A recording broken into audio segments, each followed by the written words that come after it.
All right, guys, thank you so much for joining me on another episode of the CalcioTeers. I am accompanied by Joe from Calcio Fan Blogs and Francesco from Calcio Six Side. Guys, thank you once again for joining me on this our podcast. This is good stuff. So I know last time we talked about a little bit of our wish list of the players that we want, and it's funny the phrase that you guys always say, "Dead wood." We'll talk about those players too. So that's what this episode is going to focus around more about our wish list. I know we're kind of a couple weeks in, but this is kind of like a hypothetical, just in a distant fairy tale land. If we were to pick our players, if we had the decisions and call the shots, what players would we take on and which players would we kind of kick to the curb, right? So we'll begin with that. I'll start off on my end. I'll make it quick and simple, and then you guys can have at it. I'm not going to go too crazy, to be brutally honest, only because, again, I know we're not doing too hot in the Serie A right now. But doing seventh, after that win of Roma, it was looking pretty good. I still think we need work in the back. So I think one of the guys that we need is Maxovic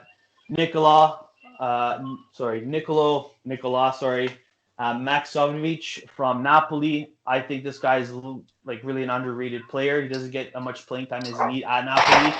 At the same time, you can't really blame Napoli because they've really got a solid wall in the back. So where do you put them? Liverpool and other kind of European giants are after the Serbian footballer. He'd be that kind of great super sub. I think in my terms, though, I'd kind of use him full time only because you guys know and everybody knows I hate Patrick. The 2009 Justin Bieber looking freaking waste of space. The stupid Spaniard. He needs to leave. I've said it again and again and time again. He's not a center back. He's a fullback. Good thing he got a haircut because if he went another year with that stupid Justin Bieber haircut, I would have fucking lost my mind. So I think that, again, Patrick is too reckless in the box. He's a lot smaller guy, so he tends to take out bigger guys than him in the box, and that just gives us away the penalty. I think Nicola coming in, I think he's going to provide a great partnership with Acerbi, with Ramos, or even Radu. I love Radu, don't get me wrong. I just feel like his age is starting to show. I'm beyond happy that Inzaghi picked him in the starting 11 against Roma. He did his fair share, did great. Jay Beebs was on the stands writing new songs and just kind of making taquitos or whatever he was doing, or watching the Real Madrid game. I don't know. Who cares? So, yeah. Then when you go up, kind of the formations, again, I'm leaving out goalkeepers. I think Reina, again, he's old. I think he's doing his fair part. I don't want to touch goalkeepers right now. I think we're okay. Another player that I would want is a CDM, a nice holding, big, strong, not really big, but he is strong. CDM, Bruno Gomes from Lyon, only 23 years old. His record is pretty good this year with Lyon. I think he'd be a great addition to the team and a long-term replacement for the agent Lucas Leiva. I love Lucas Leiva, but again, it's an age thing. I feel like his age is starting to show. He's getting a little too reckless for my liking. And when he's hurt, he's hurt. He's gone for X amount of games, and we don't really have that depth in that position. He's like the only boss man that can cover, and the only player I can trust to cover that position. So those are the two players I would go for.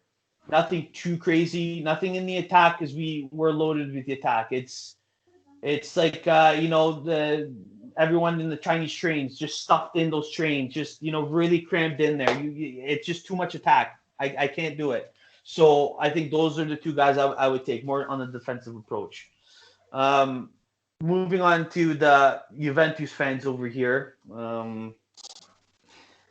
Francesco, tell me what you think. Also, sorry, I know it's obvious. You know who I'm going to get rid of? I'm going to say it anyways. I'll get rid of Patrick. You guys know my reasons. He's the only kind of player I would kind of get rid of. I'm kind of happy with the squad itself. I know that the attack needs a little more improvement, and the players need a little more playing time when they rotation. But at the end of the day, I think Salcedo's going to stay. Everyone else is going to stay. Just Patrick is the one that needs to get the boot out in the streets. So, but yeah. Anyways, Francesco, you want to start off with the Juventus kind of transfer wish list there, bud? Yeah, I think the main player I want in January that I don't think is completely possible, but it's always a dream for the Juve fans is Ricardo Pereira from Leicester.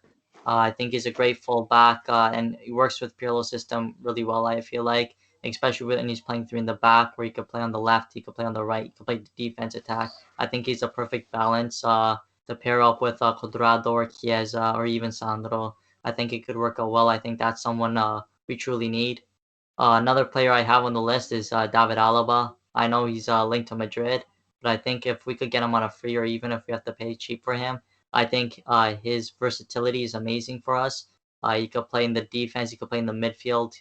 I'm pretty sure he could play in the attack if we need him to. So I think that's someone we should be definitely looking after. My dream signing that I think is completely possible if Paratici tried is Castrovilli. I think in midfield terms, after I saw the Fiorentina game, Castrovilli's a trickster on the ball. He likes to do these fancy flicks.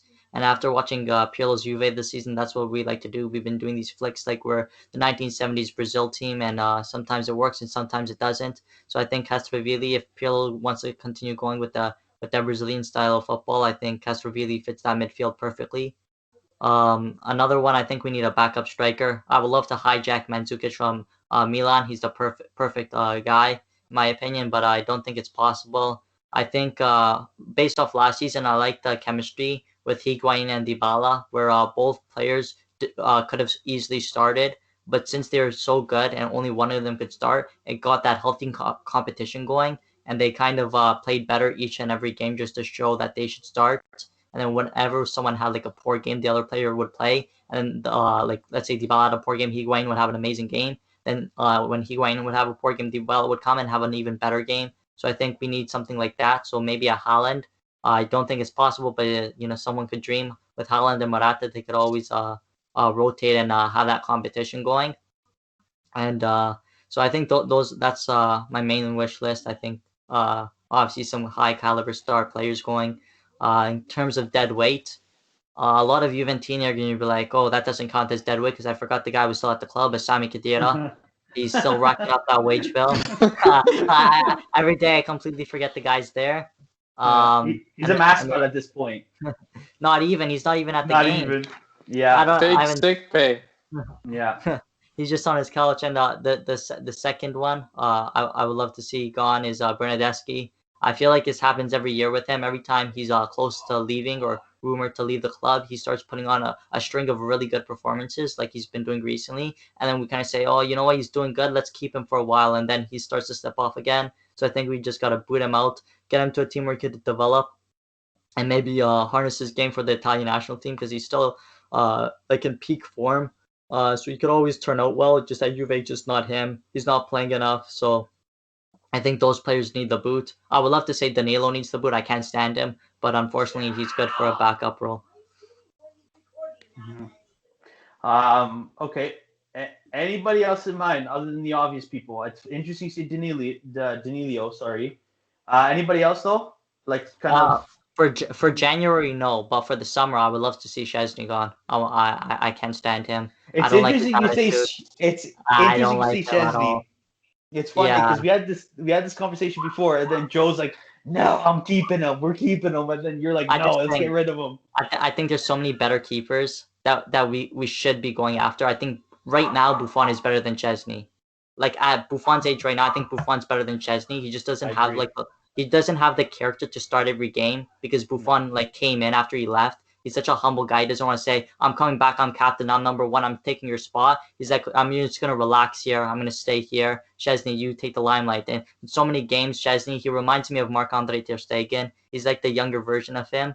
He wants to play with his feet, but he's physically incapable of. And it causes a lot of mistakes and a lot of stress. I just, especially with his attitude, especially in the Inter game, when I go in more in depth, I'll talk about it. But in the Inter game, when every player was crying, he was kind of smirking and drinking his water. Like he's like, oh, well, it's another game. I don't like his attitude. I think he's a good keeper. He's not a great keeper. There's a difference. And I think that's a huge huge difference. But right in the January, I wouldn't get rid of him in January, but definitely in the summer I would. Yeah, no, for sure.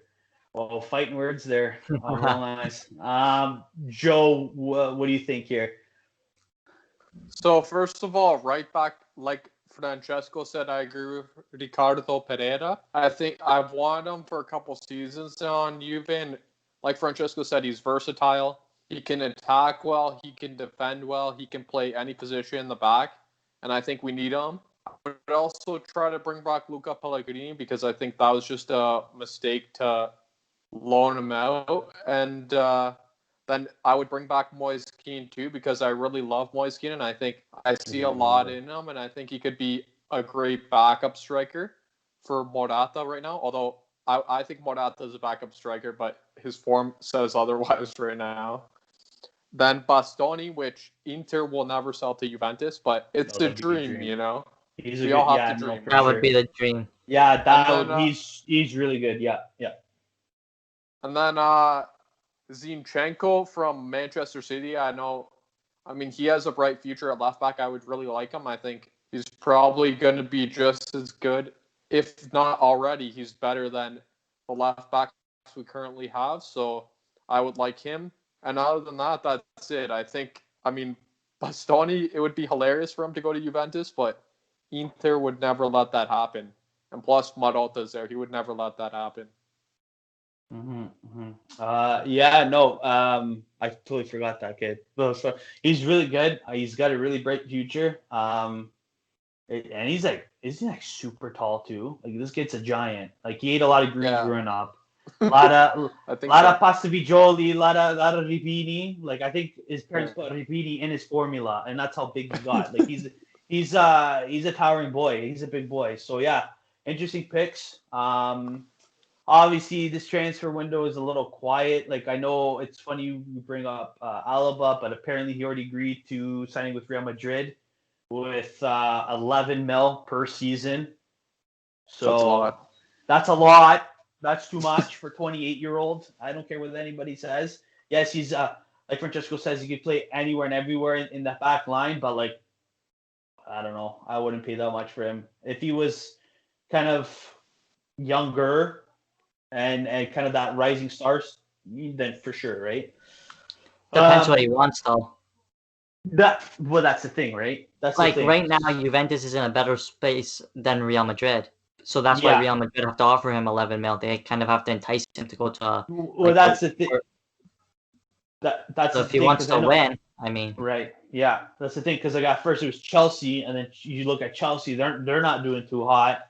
And then it's a tug of war between them two. And then Real Madrid's, okay, we're all, like, you're right. We got to offer you more, but look, we're not doing so great either. So, I mean, it's just kind of money talks at the end of the day. In some cases, unfortunately, right? So, I mean. Plus, it's Real Madrid. I mean, anyone wants to go to Real Madrid. It's probably not a good idea for most players because most of the time they're going to get benched. Jovic. Like Jovic, Bale, who got benched by Zidane. But it's just the fact that it's Real Madrid, right? It has a name. It's probably the greatest club in the history of soccer. It's also a great city to live in. Like off of the field, Madrid's a great warm climated city to live in. Yeah, I think that sells it too. I go to Real. It's I'll go with Atletico because I'm an Atletico fan. But if I had to pick between Barca or Real, I'd go to Real. Barca, a big no. I don't want Messi coaching me. Sorry. Anyways, okay, so we're gonna talk about fixtures, good old fixtures. My two favorite ones of the weekend. Yeah. It was a great week for Fernando. Oh, poof! I'm gonna be posting a funny meme about it. It was a great weekend. I mean, you got Jovic coming off the bench, scoring 2 bangers. You got Lazio beating Roma, Inter beating, Juve, just a great day. Messi getting sent off for the first time in his career. That was beautiful. A tear beautiful. Finally, a ref stood up to him. Finally. It took forever. Anyways, let's get back to Serie A. All right, so I'm going to quickly skim through the other fixtures. Did you guys hear about Gianpaolo? It's not really a surprise, but that was obvious. Not a like honestly, like I said it earlier today. I think he's more.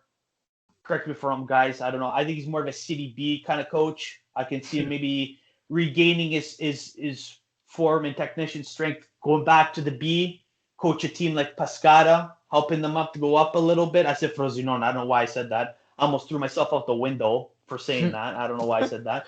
Not frozen on, I agree. No Frosinone, but yeah, I'm pretty sure my nono heard me, and he was gonna throw his ciabatta from his house all the way here.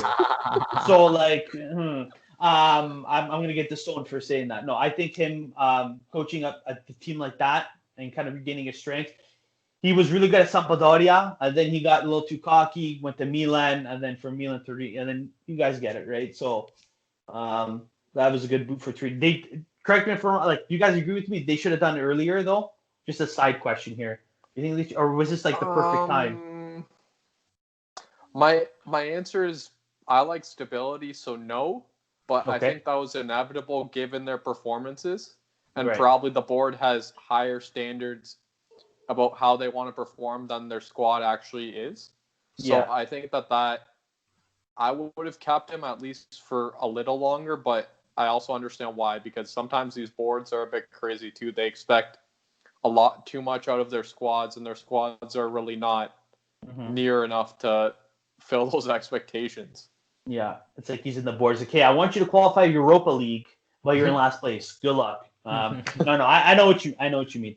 Francesco, would you kind of agree with Joe, or you kind of going against the grain here? Yeah. I think he had to be sacked, but I also think he would have been sacked earlier. I think Torino are just behind like closed doors. I think they were just trying to find like a manager, like a replacement, instead of just saying, okay, I'm done, you're sacked, and then like, oh shit, we don't have a replacement for you. We got to go with something like this one to be even worse. So I think that's like what kind of kept him on a string. And then while like they were looking, he was like being on a microscope, just kind of seeing, oh, if you win today, we'll keep you for another like month.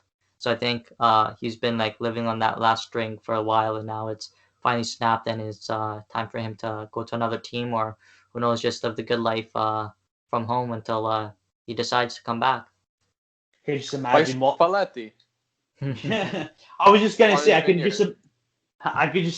was just gonna say I could just imagine Walter Mazzarri just kicked down the door. I'll do it. His Inter money ran out, obviously. He's like, I'll do it. Give me a job, anything. That'd be kind of cool. No, that's a good point, and I agree 100%. I mean, I wasn't a big fan of him to begin with, even with the whole Gattuso Milan to him transition. I was like, what the hell are you guys doing? Obviously, there was other reasons to that, but for him to come in to try to fill Gattuso's shoes at the time, it was just terrible. So, anyways, now when we're looking at fixtures, we've got Bologna-Verona, which this was a tight game. We got that call awarded to Bologna to beat Verona with that PK. So that was very like a really scrappy match. Torino Spezia 0-0. Sampdoria Udinese 2-1. I'm saying a prayer. I'm going to pray for Fiorentina fans and Fiorentina tonight, getting after their smashing of Napoli 6-0. Like, that's crazy. Crotone beating Benevento 4-1, which I was really surprised. Really surprised. I really thought Inzaghi was on a good form. Well, not a great form, right? But, like, enough to beat Crotone. Come on. Like, I thought it was just going to be a close game. I thought Benevento was definitely going to win, just going to be close, and Crotone just smashed them. I don't know what happened. Yeah, I don't know. I think it was too much vino the night before. I don't know, guys. Who knows? Sassuolo Parma 1-1, which, again, another surprising game. With Parma going through their changes and the players they want to bring in and stuff like that, and their losing streak against Sassuolo, which is a strong team, Sassuolo would have easily won 3-1. 2-1. Like, that was an easy game. I don't know why they struggled in that. Same with Atlanta and Genoa. This is another easy game for Atlanta, and it just kind of slipped through their fingers, right? 0-0. Yeah. I think it speaks to, well, particularly for Sassuolo, I think it speaks to their inconsistencies are starting to show. They're a team that, they play exciting football under De Zerbi, but they're not a good enough squad to stay consistent enough, kind of like Lazio for years before last season where they just weren't consistent enough. I agree. And Atalanta are just, this year they're just off. Their attack is not the same, and when their attack is not there, then they just don't win. And I think that it doesn't make a whole difference, but I think that Papo Gomez and Gasparini and the owner, that three-way kind of triangle BS Jerry Springer stuff, that drama that's going on, I think that's affecting the team because definitely.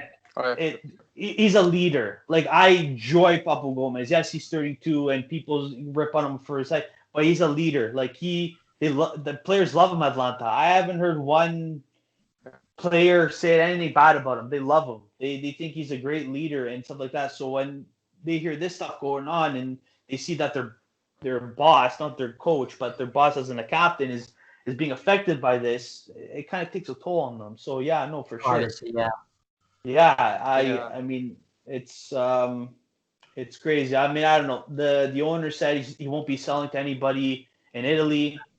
He doesn't want to go to Saudi. I think he's good. I think he's way better than Saudi. He shouldn't be going to Saudi. Maybe PSG with new boy Pochettino. Yeah, I can see that. Yeah. Again, I said Sevilla in the past. Who knows?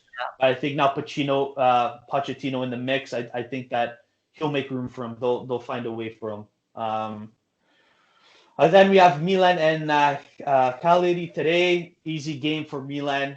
One thing I want to it was an easy game. They look good.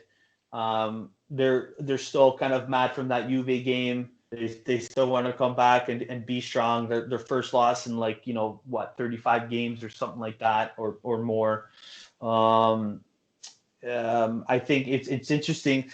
Salasmaker, he's a little shit, that guy. He's a little Ty Domi on the field, this guy. He's racking up those reds. He thinks he's going to be the salamander and sneaking around and hiding those reds under his bed. It's not happening. We see this. He's got to cool down.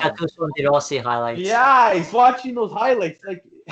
Everyone's watching the tape of how to play. He's in the other room watching Gattuso tapes and stuff like that. Gattuso's best tackles of all time. Yeah. So he's just kind the only difference is this. I mean, yes, sir. The only difference is that. Yeah, the only difference is that no one would mess with Gattuso. He would make a tackle, no one would mess with him. Whereas Salamakers, he better be careful. He's going to be a marked man on the field if he continues making these stupid tackles. Well, that's the thing. Bonucci and Chiellini be like, yo, little boy, I'm going to put you in my pocket if you don't be quiet. You know what I mean? Better settle down. You know what I mean? He's got to be careful. So I like him. I think other than the whole roughness, I think he really progressed as a player. Player out of nowhere from Anderlecht, and nobody knew about this guy, and he's doing really good. So another thing I want to touch again. Sorry, the Mario transfer, Mr. Magvusic there, whatever Katsugama. I'm just gonna call him Mario. It's Super Mario. It's Super Mario. Yeah, that's right. The Croatian Super Mario. What a sign! It's interesting. I made my points earlier saying that I like it. I don't disown it. The only problems I have is age, 34, and they already have a powerhouse striker, Zlatan. So it's like getting a volcano and tornado together. I don't know if these guys are going to play well together, and I don't think any of them want to be benched. We've seen that with the old Pjanic situation, which again, different players, but being Mario, he's a really tough player. I was hoping they would get at least Pato. He's been dreaming to go back to Milan. Again, 30, 31. He's not the same Pato that we know or fell in love with at Milan. Or Jovic. I mean, I know Milan were fighting with Wolves for Jovic. I was kind of disappointed in Milan. I was hoping that they would kind of push and fight for him. I think they got lazy and got with kind of the first. I know they're in first. I get that. But I think that when you're up in the top, you should really push harder, especially with these signings. So, I don't know how it's going to be with these two. Maybe it's going to change up the formation a little bit. Who knows? I don't know. What do you guys think, Joe? You think this is kind of a good signing for both player and club? Do you think it's going to be a little time for adapt? Like, what do you think? I think this is a good signing just because Mandzukic has been benched before. Look at him at Atletico Madrid. Simeone hated his guts, and he was benched. Mind you, he left there. At Juve, he was benched for some seasons when Higuain was there, although he did play on the left wing a bit and started.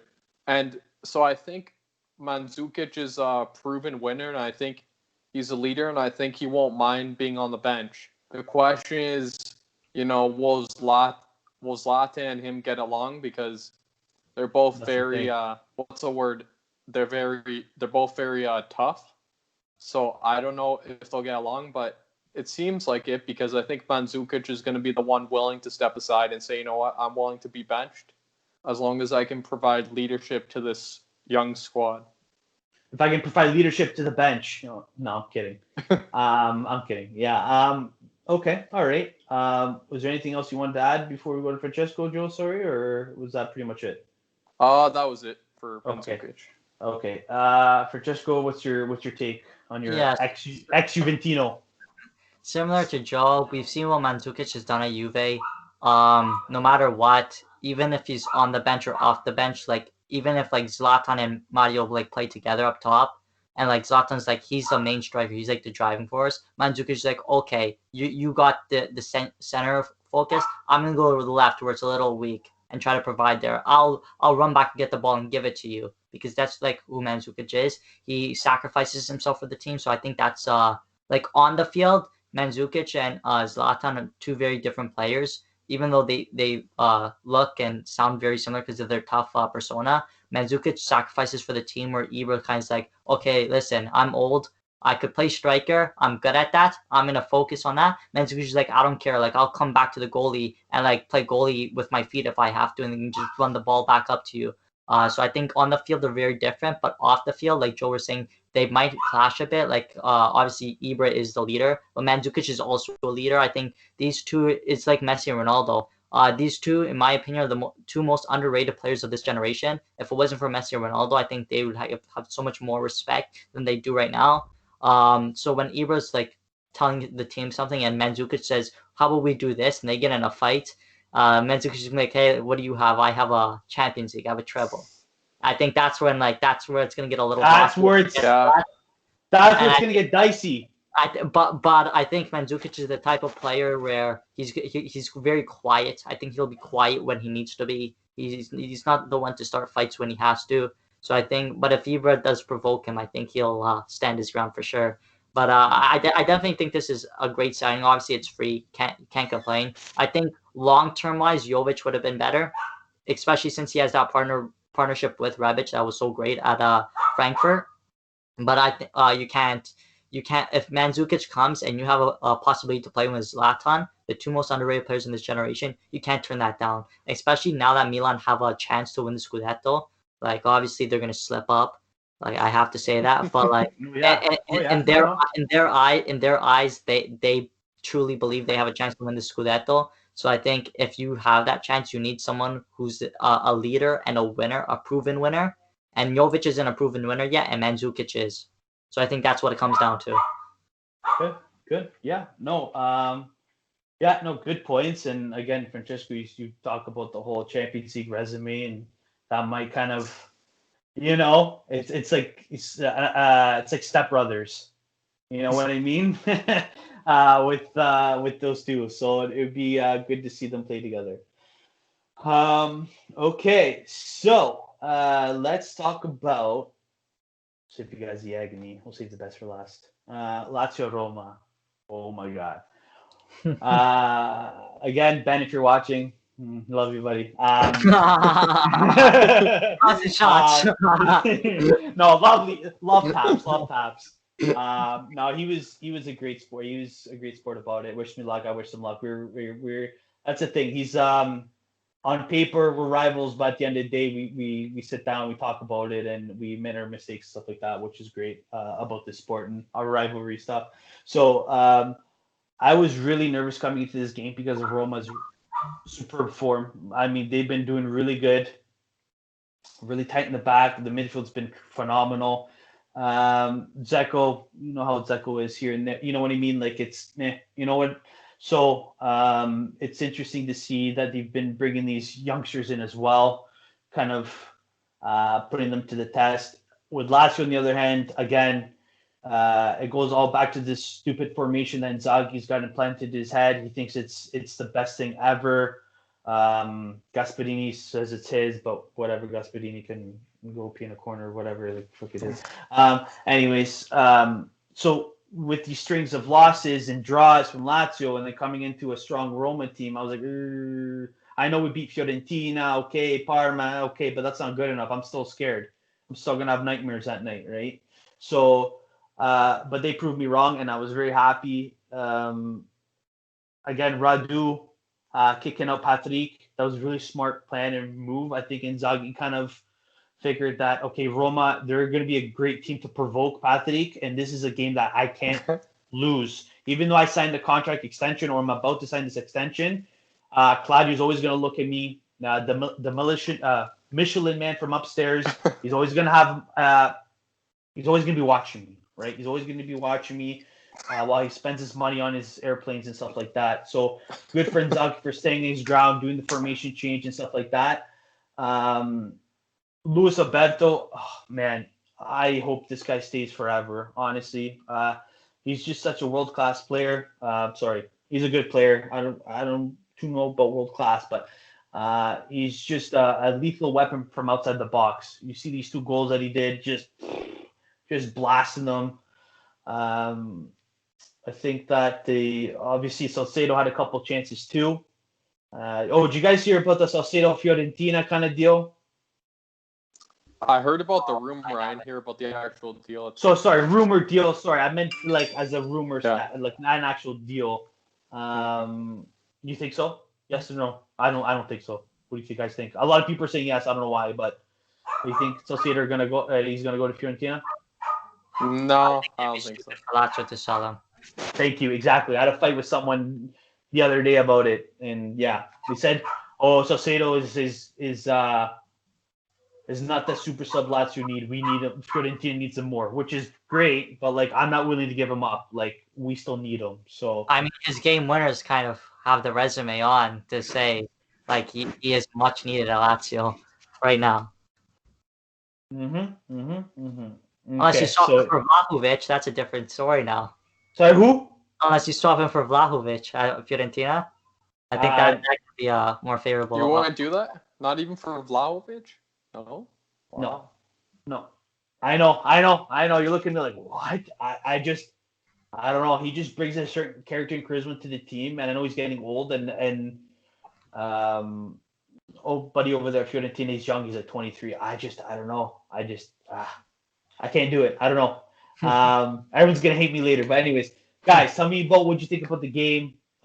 Again, sorry, I thought Lazio were, even though they're up, 2-0. I really thought I was still biting my nails. I really thought they were gonna put their foot off the gas. And then after that turning point, I was like, okay. Before the 3rd goal, I was like, okay, now they're doing well. I'll stop worrying. But I think Roma's goalkeeper was a star guy, as Ben has mentioned before in one of his posts. Even though, despite the loss, I think he was the actual leader that Roma needed in that game. Everyone else was just kind of lost, sleeping around. I think they came in this game like, oh, we got this. Fonseca, I don't know what's wrong with this guy. I feel like when he's losing, he just gives up. When he's 1-0 down or 2-0, he just sits down, gives up, doesn't really try, doesn't really, whatever, doesn't change up the tactics. In my opinion, I'm not sure. I could be wrong in this, but I think that they should go for Allegri at this point. Again, quote unquote, Ben as mentioned before. I think they should go for that big, heavy. So what are you smiling over there? Why are you smiling? That's my dream. Yeah, I would love Allegri to go to Roma. I get to see him fail another club, expose him for the fraud he is. It'd be amazing. But yeah. So, anyways, Joe, kind of walk me through what did you think of the game? Did you expect Roma to win? Do you expect a tie? I thought it was going to be at least a tie. I was still scared of being a loss, but a tie would have been. I would have been happy with that. What do you think, Joe? I agree. I thought it was gonna at least be a tie. I'm not really surprised Lazio won though. I know Roma's in good form right now, but it's just Lazio tends to do this thing, excluding last season, because last season they were pretty consistent. It's just they didn't have that slight bit of consistency to win the Scudetto. But anyways, yeah. Yeah, that's okay. We're not going to go there, but yeah. Yeah, I know. Basically, what happened is what Lazio does, what they've done for so many seasons, is they tend to perform. They basically perform to the level of their opponents. So they're kind of like Napoli, except way more inconsistent. So they'll go against Roma, they'll beat them. They'll go to Juve, they'll tie or beat them. They'll go to Milan, tie or beat them. Well, they actually lost, I think, but that's okay. Yeah. For the most part. But yeah, it's just that's how it is. But then with the lower teams, they end up just completely choking. So it's just I didn't expect Lazio to necessarily win, but I definitely expected a tie, and I think Lazio overrun Roma's midfield, and that was a big reason why they won, in my opinion, similar to Juve and Inter. Yeah, no, for sure. You got a spot on. Again, they go to these games where, it's a walk in the park and they end up losing or like conceding a goal in the very last moments. Like you could see with, a couple weeks ago with Verona, it was going well and then they end up losing, right? So like it's just kind of unfortunate for Lazio. And again, I'm happy for the win and they just have to keep that consistency going. But if they can do that, right? Francesco, what would you think? Did you think it was a win, loss, draw? What would you kind of think of the game? Before the game, I definitely thought Roma was gonna win. I didn't think it was gonna be Roma's winning the season. I thought it was gonna be like a tough game, like it always is. The derbies are always tough, no matter what it is.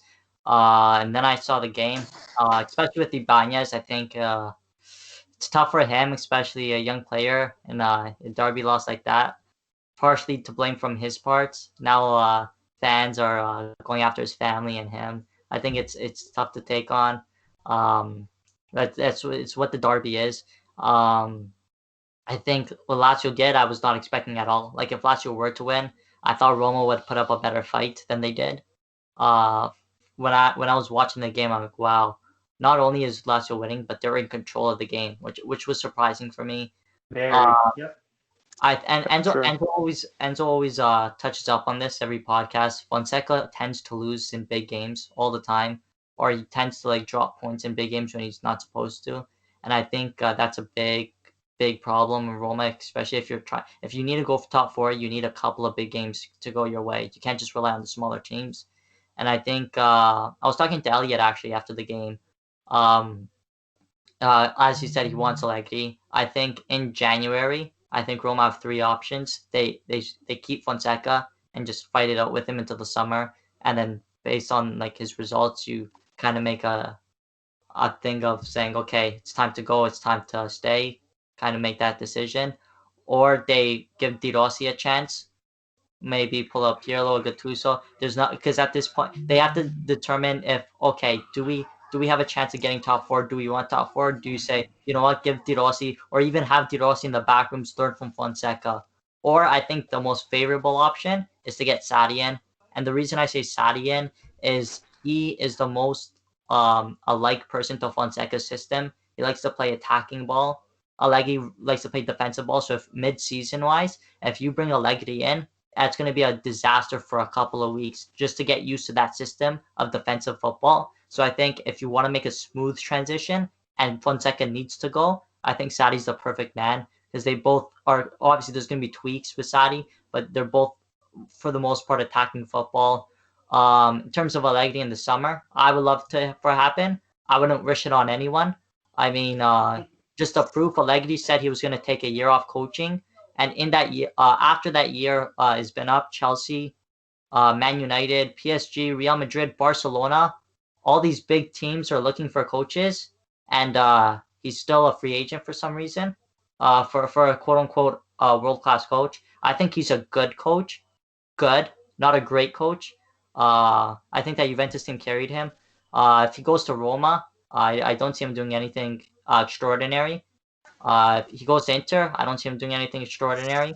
I think the reason why he's not coaching is because he knows he has to choose his next team very wisely in to build up his rep, similar to PSG. I thought he was going to go to PSG for the easy trophies, and PSG were kind of smart. Said no, we'd rather have Pochettino.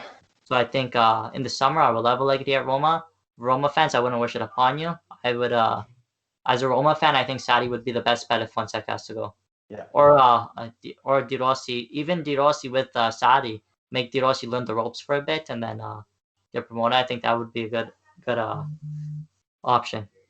Yeah, I mean, the only thing I'm shaky about De Rossi is because, okay, Pirlo, Juve, just because Pirlo has got a touch of the coaching experience with the U21s, whatever. I don't think De Rossi's got nothing at all. If De Rossi was to kind of do an Inzaghi approach where stays for the club, works for the club, starts with the little guys, Primaveras, then he works his way up, and then he's the Roma. Then I could see that. But just to throw De Rossi in the fire just like that, that's gonna be tough for Roma fans. Like, don't get me wrong, De Rossi's a warrior, he's a fighter. I've got respect with him, even though he's on the other side of Rome. But I don't know. I would definitely go with Saudi for sure. For sure. So let's finish it up. Let's wrap it up with the Inter and Juve game. Bum, bum, bum. Okay. When I was actually at work when this was going on, I saw a little bit of the game after work, and I was just like I was just trying so hard not to smash bottles at work with the excitement and stuff like that, and just oh my god, bottles, celebrating. I wanted to pop the Dom Perrier in the back. I just want to go through the glass case and just go crazy. What can I say? Again, before we kind of talked, I was kind of saying about Vidal and when he scored that goal, beautiful header by the way. He kind of smashed that pretty good. He kind of liked it, and he had that guilty pleasure. He kind of liked it scoring against his former team.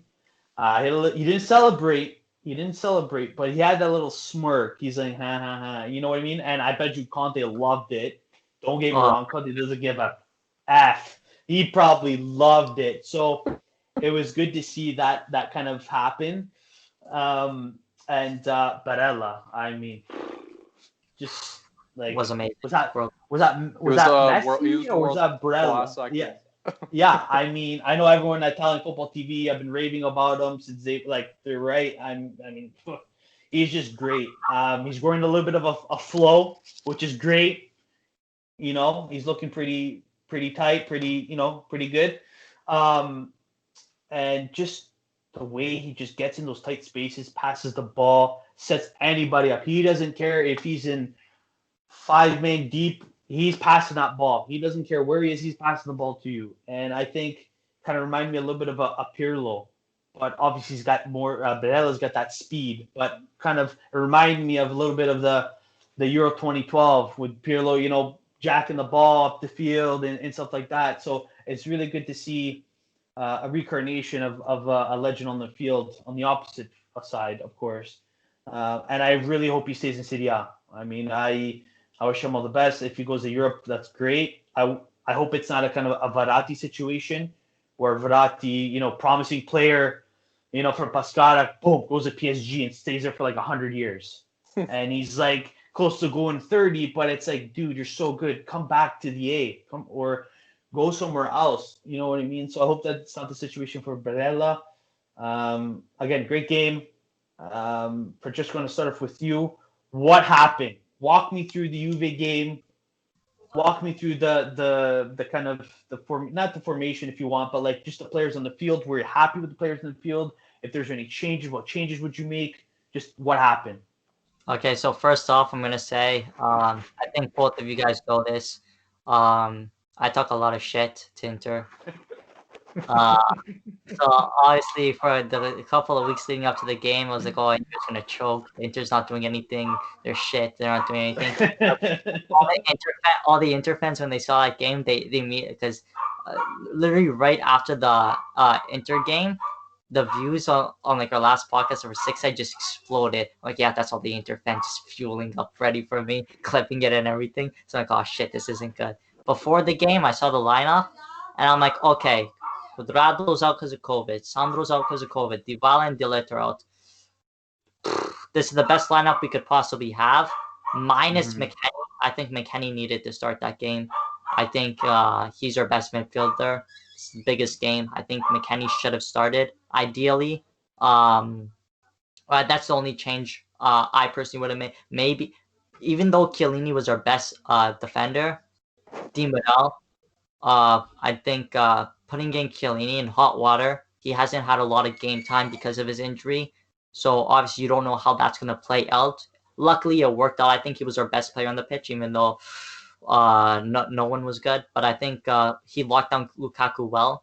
And I think that was kind of Pirlo's mentality. But I definitely would have, before the game, I would have definitely started Di Maria. I think Danilo had to start, as much as I hate him.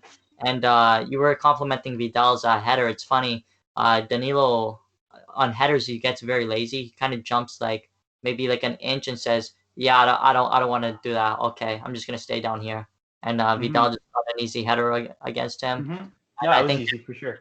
That sent the whole mood in the game. After that, obviously, when you're trailing 1-0, not only are you trailing 1-0 to Inter, you're trailing 1-0 to an Antonio Conte team. It's like, okay, we're winning against Juventus. Okay, we don't need to score. Just sit back. And I think that was the big problem. We could not pass their defense for our life. I think you could have put Antonio Conte in it, and I don't think we would have scored. We just didn't get to the goalie at all. Maybe that one chance when McKennie came after the header, but that was about it. And the one problem I had with that game is it's not like any other loss. Like Fiorentina, we lost 3-0, but we had chances. Like the scoreline was misleading. With Inter, I would argue that 2-0 is generous. We had no heart in that game whatsoever. Ronaldo was shooting 50 yards from 50 yards out because he was frustrated. I was yelling at him. He would just shoot the ball. I'm like, Ronaldo, what the fuck are you doing? Like, relax with the ball. Like, there's still a lot of time. I think the team itself was just frustrated. They were tired. There's players on that field that have had very little breaks because of lack of depth or injuries that they can't have and they're like, oh, we just faced Milan, we're tired, we just have Genoa who went to the 120th minute of extra time, we can't do this. And I think a lot of players were tired, they were frustrated because they couldn't break down Inter, and I think that's what ate away at us. The thing that pissed me off the most is right when the final whistle blew and we finally lost, you see the players crying out of frustration. You saw the tears in their eyes, even on the bench. And you would say, okay, you know what? They cared. That you show that loss hurt them. And literally not even 2 minutes later, I open up Instagram as certain players are still leaving the pitch. And I go on Instagram and I see certain players are still posting about the game. Oh, tough loss, but we'll be back next time. Fino alla fine. And that's not the most. Yeah. Fino alla fine, sto cazzo. Yeah. That just shows they went in the locker room and instead of putting their heads down, I think De Rossi said this. De Rossi and Gattuso are famous for saying this. When young players lose a game, they don't feel the loss of the game. They go in the locker room. First thing they do, they don't take their cleats off. They go in their bag, they get their phone, put a picture of and put a stupid quote up. And I think that's the problem. I think that's what the issue is. We had a lack of heart. Obviously, Pirlo's a young coach. If Gattuso was there, I think those players would be hospitalized after. But I think it'd be like Negan. Walking Dead, they would all be like, you just have the Negan bat and just start bashing their heads in, and be like, "That's it." Yeah. I think if I was Pirlo, right after that, because that wasn't a game, that was a disaster. That was an embarrassment.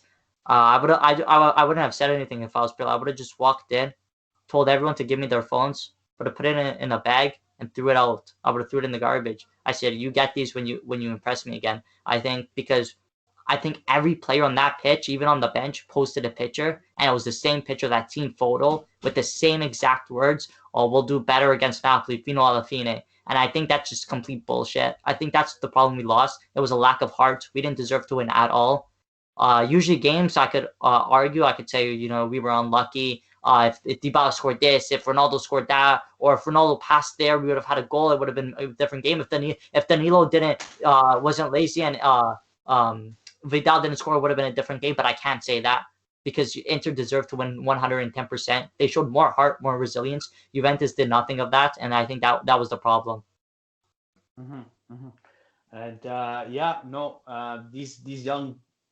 this generation in general they need to stop with this whole posting thing. Yeah, it's great once in a while, but if you're busy like all the time and it's the timing of it too. Like literally, that's not right. good. Yeah, right. It's not good. Like people were still walking off the pitch. Like TLN was showing people walking out the pitch, and there was players talking about the result. Like, oh, if I'm Inter, 100% I'm doing that. I'm getting the champagne bottles. I say, yeah, fuck you, Juventini. I'm doing it. But when you got him, not only did you lose, you got embarrassed. And you're posting about that when there's people still crying on the field, still walking to the locker room. I think that's what the problem is. Yeah, no, for sure. And they just get lost. This generation, especially, they get lost in social media, and they treat it as a game, and just it's unacceptable. No team should ever do that. Juventini, Lazio, like I'll be mad if Lazio did that. I'll freak on my team. I'll rip them apart if they would ever do that. So, good point. All in all, Joe, what do you think? Well, what do you think it was wrong from what I asked Francesco for the game? So first of all, I want to break off of this back in my day conversation here because, we're all still young. But anyways, I think that it's just like McKennie should start consistently. I don't know why he doesn't. He's literally the Energizer Bunny. He can defend. He's improving technically constantly, and he should just start. Other than that, their defending was awful. I mean, not having Cuadrado on the right was horrible. I know a lot of people criticize Cuadrado because they don't think he's good enough defensively anymore and blah, blah, blah, blah. But you could definitely tell that on the right side, they definitely were lacking something there. And I think Cuadrado not being there was a big thing, yeah. And also, the midfield got overrun. I don't think our midfield has been horrible this season, but last game they just got overrun. Vidal and Della were bossing the middle of the park. And when that happens, you're inevitably going to just lose. You have really no chance. And just generally they played flat, and I was just super disappointed with how they played. The attack just had a bad game. To be fair, Inter defended well, but just midfield got overrun, and the defense looked absolutely horrible. And it was just so frustrating to see. But credit to Inter, they came out, they had a great game, they came determined. Antonio Conte had a great game plan to stop Ronaldo, Morata, all the attacking players, and they overrun them in the midfield. Simple as that. And then their defending was just god-awful, other than Chiellini, like Francesco said. He was the heart and soul of the team like he has been for the last few seasons, but yeah, that right side, without Cuadrado there, it was just a complete mess. And people always, like I said before, people always criticize Cuadrado because they say, oh, he's too slow. He's not good enough defensively. He's not good enough attacking. But you definitely saw the difference on that right side without him. It was just a night and day difference. So, yeah, they just got completely outplayed, and it was just absolutely embarrassing. And I'm hoping they redeem themselves because now they're 10 points off of first, and it's not looking good right now for the Scudetto. I know there's still a long way to go, but right now it's just not. They're going to be out of the race soon if they keep playing like this. Just looking at the table right now, okay, obviously I can't say anything because Lazio's down there, but can we just talk about fifth place, please? Just it's so beautiful. It's like a Mona Lisa. It's like a work of art. Look at that. It's all blue, blue, blue, blue, and there's orange, Europa League, boogie. Again, guys, I was scared with this game as well. I thought the Inter were going to choke, but unfortunately that wasn't the case. I think that Pirlo's time I think this is the beginning of the end. If you guys want to say I'm wrong, whatever. That's cool. But like, I don't know. I just don't see him being that. And it's not his fault. I can't blame the guy. This guy's he got thrown into the wolves. Yeah, Like what? he was thrown into Hawa. I definitely think there's times Yeah, where Pirlo comes out and you say, okay, you know what, this was the right decision because he's doing well, he's learning. yeah, And then there's yeah. games like this where like, like no one is prepared. Like you can't prepare for Juve versus Inter, especially Antonio Conte taught everything Pirlo knows is from Conte. So Of what course. do you expect? Do you think Pirlo's gonna say, okay, everything I know is from Conte? Like Conte is like, okay, I do this, he's gonna do this for sure. Okay, this is how we're gonna play. And Conte was smart. He's like, okay, I taught Pirlo everything he knows about coaching. Pirlo even said it. He's like, I went to Conte for tips about coaching. So I mean, the student's not gonna beat the master. No. So And he was predictable, and unfortunately, that's the way it goes. And Pirlo was a good sport about it. Having said that, though, he needs we can never know what happens behind closed doors. But I think he should really lay down the hammer a little bit more. Like I agree. I completely agree. I think can't see him being that tough. He's not. He doesn't have that Gattuso mentality. No. And it's unfortunate because I'm a fan of Pirlo, and he's a great player. I can't talk smack about the guy. I just can't. It doesn't feel right. He's just coaching the wrong team. I agree, but, and yeah, I agree. Go ahead, Joe. And also, it's just I don't know. It's not necessarily Pirlo's fault, but it's just the last few seasons, Juve has been playing flat for the most part in their games during the season, and they've just gotten the job done. But now, I've said this, I think I put a tweet out I think at the beginning of the season, and I said, if Juve doesn't play on their A game consistently in Serie A, they won't get results anymore. They're going to lose, or they're going to get a disappointing tie. Because, exactly. Teams it's getting more competitive. Teams aren't just going to lay down anymore for Juve. They're not just going to, park the bus, put 11 behind the ball, and hope that Juve doesn't score. They're going to press Juve. They're going to try to overrun them in the midfield. So it's no joke anymore. And I think Juve has to adapt to that. Their players. And maybe maybe they have to overhaul certain parts of their team. Maybe I think they have to overhaul most of their defense. Obviously, Chiellini, De Ligt, and maybe Bonucci can stay, and even Cuadrado. But everyone else should be overhauled. This mentality is just ridiculous. They're getting outplayed almost every week in Serie A, and now the league is more competitive, and the results are showing that. And it's halfway through the season. They have to have some more urgency here. They have to start getting it together, or else they're going to get embarrassed by Porto again, and then the Juventus social media on Instagram, Twitter, Facebook, and around the world are just going to freak out because you don't want to lose 3 years in a row by being upset in the Champions League. So it's just they have to improve their performances. It's at that point in the season, and I don't know what's got to happen, but they have to do it. Yeah, it's also like you said, Joe, the mentality with certain players. Like you said, obviously I was a kid. I was young when I was watching soccer back when Gattuso was playing. But you would see okay, they would get tackled. Oh, Gattuso dislocated his knee. Okay, let me pop this back in place. I'm not missing the next game. Now you have players. Oh, I sprained my finger.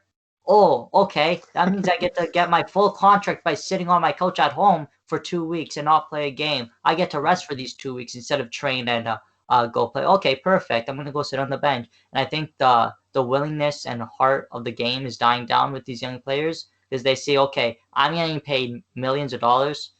I have a sprained finger. It doesn't hurt. You don't need a finger to play soccer. Okay, let me sit on the bench for 2 weeks and just say I'm injured. I think that's a problem. And another thing, Frabotta. What happened with him? He's just exactly Frabotta. Who? Yeah, exactly. What's up, Frabotta? Like this guy, he's so inconsistent. Like some games, I'm like, oh, Frabotta's amazing. Get Sandro, Frabotta's great. And then there's games like that. Ronaldo does not come back to defend. I hope everyone knows this. Ronaldo does not. He stays in the opponent's box the entire game. Frabotta, when Inter had the not when Juve had the goal, when Inter had the ball, Frabotta was higher up than Ronaldo. What's And he doing? Yeah, I agree. What's he doing? No, one Like, person on that splitting- team, not even Ronaldo. I don't think Ronaldo's soft about that. He said, Yeah. you don't look and say, aren't you supposed to be left back? Aren't you a defender? What are you He doing? thought he was a fan who got on the pitch. He was just admiring Ronaldo. He's like, oh, Ronaldo could do this. Oh, I could do this too. And I think that's the problem. I think the mentality was the problem, and players' selfishness was definitely the problem. But what's Chiellini saying? Like, he should be saying to Frabotta in that back line. Be disciplined here. Stay back. Track back. Don't just go too forward all the time. Be disciplined. What's Chiellini doing there? The problem is they got soft. The minute you talk shit to certain players, a lot of these young players can't handle it. So, for example, if Chiellini's yelling at, let's say, Frabotta and saying, Frabotta, what the hell are you doing? Get back here. Defend. This is your job. Defend. Frabotta's going to be like, oh, Chiellini, what the... I don't like this guy. Whereas back in the day, you're like, okay, and you would go back and forth. They're like, no, I know what I'm doing. Shut the hell up. And then, like, after the game, they would hug it out. They're like, oh, don't worry, it's left on the pitch. That's the game of soccer. But now it's like, oh, Chiellini yelled at me. Okay, screw him. I'm not talking to him. You know what? I'm gonna have the ball. I'm not passing it to Chiellini. And I think that's the problem. They take it too personal. So maybe Frabotta's one of those players. You yell at him, he's gonna ruin the game. So Chiellini's like, okay, this guy's pissing me off, but if I yell at him, he's not passing it to me. He could lose the ball at in other ways. So I think that's the issue. Yeah. My issue though is why is this like a Juve problem? Look, Milan has the youngest squad in the whole Serie A, and look, they're currently in first right now. So there's definitely an issue there, and I like Chiellini a lot. I think he's a great leader. I like Ronaldo as a leader, but there's something wrong in that leadership there because clearly they're not being led right on the pitch, and it's showing. There's no one to keep them on check. With Milan, you have Ibra. Like Ibra tells you something, you're listening. You're gonna apologize. You're gonna clean your shoes and apologize. You're gonna clean your issues too. And then when Ibra doesn't tell you, you have Pioli, who's he's a respectable guy that you listen to. At Juve, it's all of Pirlo's friends. Pirlo's not gonna yell at them. Pirlo's not gonna say, Chiellini, you're an idiot for that play, because Chiellini's best friends with Pirlo. Pirlo doesn't want to hurt that relationship because he knows when Chiellini retires or when Pirlo's not the coach, if he says something bad, that friendship is ruined, and that partnership. They can't go to the bar after. They can't go for an espresso each morning. Ruined. And I think that's the problem. Pirlo's coaching his friends. It's the hardest thing to do is to coach your friends, to be a leader to your friends, to be your friend's boss, because your friend will never see you as the boss. He sees you as, it's just my friend. I can slack off now. Yeah, and it's like another sequel of Grown Ups. You know what I mean? They're all friends, and they're they may chirp each other here and there, but they don't take. They're two friends. They won't take each other seriously. They will exactly. And one quick story before we go. It's like I don't know if you heard the story, but Puyol on his playing days he got hurt and he came back, and PK said, "Oh, welcome back, boss." Puyol, that mop head mother effer came up to him and says, "Listen, F off, F you, go bang your wife. If you're not gonna play, I don't care. I don't want to talk to you. Play your position or F off." Yeah. Oh, he gave it to him. He gave it to him, and that's someone that Juve needs is a Puyol, is a leader who's we have them. They just don't want to. They're just not speaking up. Chiellini used to be like that. Buffon used to be like that. Not now. They're just like not doing anything. Yeah, I don't know. It's just there must be something wrong with these young players that they've done it before. Because I've definitely seen Buffon and Chiellini and Bonucci yell at these younger players, yell at Danilo, yell at certain players for making mistakes, and now they're scared to yell at them for whatever reason. Like before, when Chiellini, for example, when Chiellini was at Juve in 2003 when he first joined, it was a tough league. It was a tough team to join. Yeah. On Juventus, you got to work your ass off to even get on the bench at Juventus. Now you have Frabotta. Frabotta's a good player.